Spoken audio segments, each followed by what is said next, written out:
Do you want to see how I did these decorations to put on a mermaid cake? Stay tuned and watch. First thing I'm going to do is the shells. I'm going to make it easy because I have a shell mold here. And on here is shells, and there are 2 seahorses. I'm not going to use the crabs or the lobster that's on here. First thing I want to do is dust this with my cornstarch. Take some cornstarch and put it on a food safe soft brush and just go into the molds with it. Now I have some fondant here that's pink, and I am going to use this. It's a very light pink. I had white fondant, I put a little pink in it. And I'm just going to put that in each one of the molds by rolling it and then just pushing it down into the molds.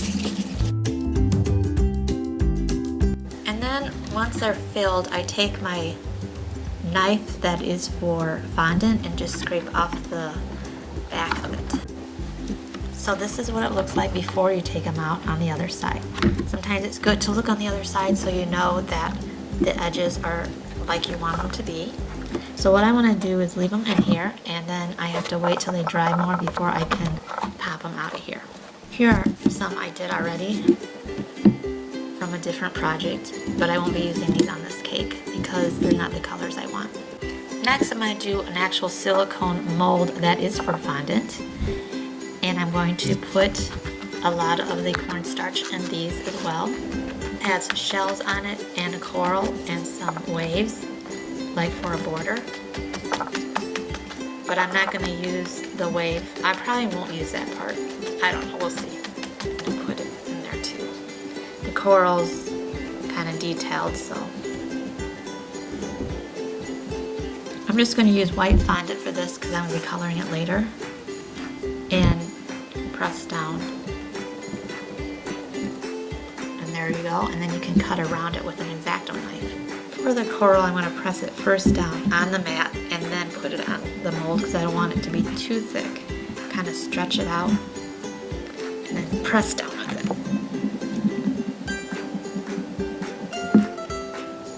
And that's what that looks like. Now I have a board here. I'm just going to place these on, and then I just take an X-Acto knife and cut around them.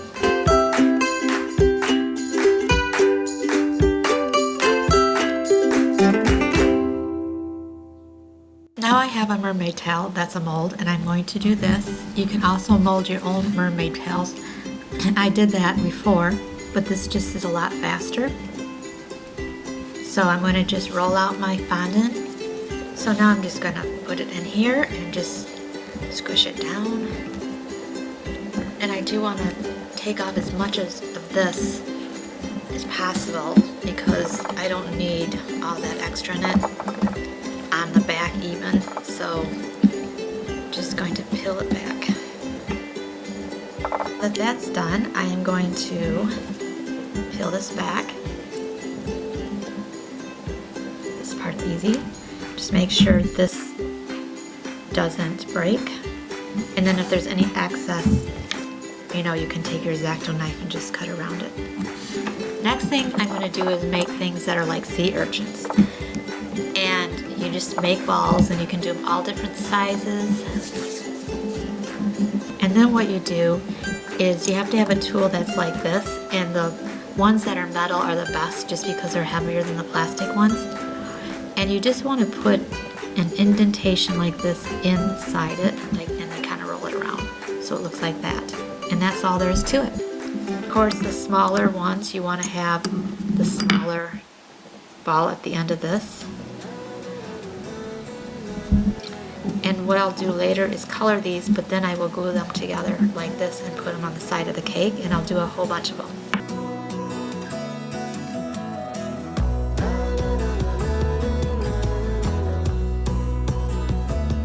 Okay, now I'm going to roll out some white fondant, and I'm going to cut out some circles with the end of a large piping tip.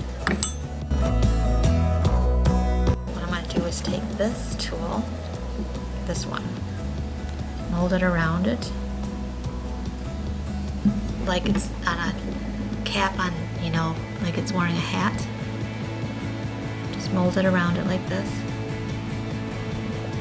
Then take it out, and that's all you do, and then this dries, and then I will paint it and then put some gold around the edge of it, and it'll look really pretty. So I'm going to do a bunch of these. Alright, so here are my pieces dry, plus I even have more than this, but this is what I'm going to do with it. Put this beautiful gold on it, and some I'm going to leave just white, but I want it to be like really gold and white. So I'm going to put just a little bit of the gold dust in this container. And I have a dropper that I'm going to use to put the alcohol in here, or you can use an extract if you don't want to use alcohol. But if you're going to do an extract, you want it to be a clear extract. And just a few drops of the alcohol I'm going to put in here. Then I'm going to take my brush and just dab into it.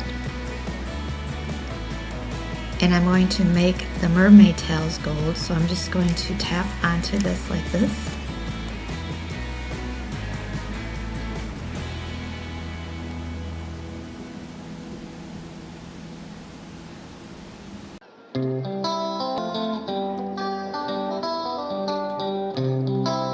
Next thing I want gold are these, so I'm going to paint all these gold. And I'm just going to brush a little bit on the shell, but I'm not going to make it entirely gold, just highlight it. Then I also have these that I dried. These are a pretty pink color, so I'm going to leave them like that. But with these, I'm just going to highlight the edges. So I'm just going to tap and just highlight the edges.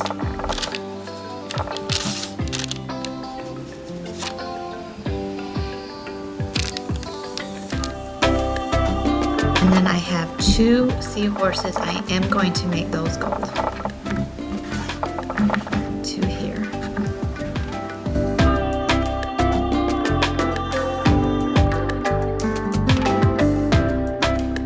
Now these have to go in a dry place overnight to dry. I'm not going to put them in the oven since I have the gold on them. You can also put the gold on after they're dried, but I put them on before. So tomorrow I will be putting these on the mermaid cake.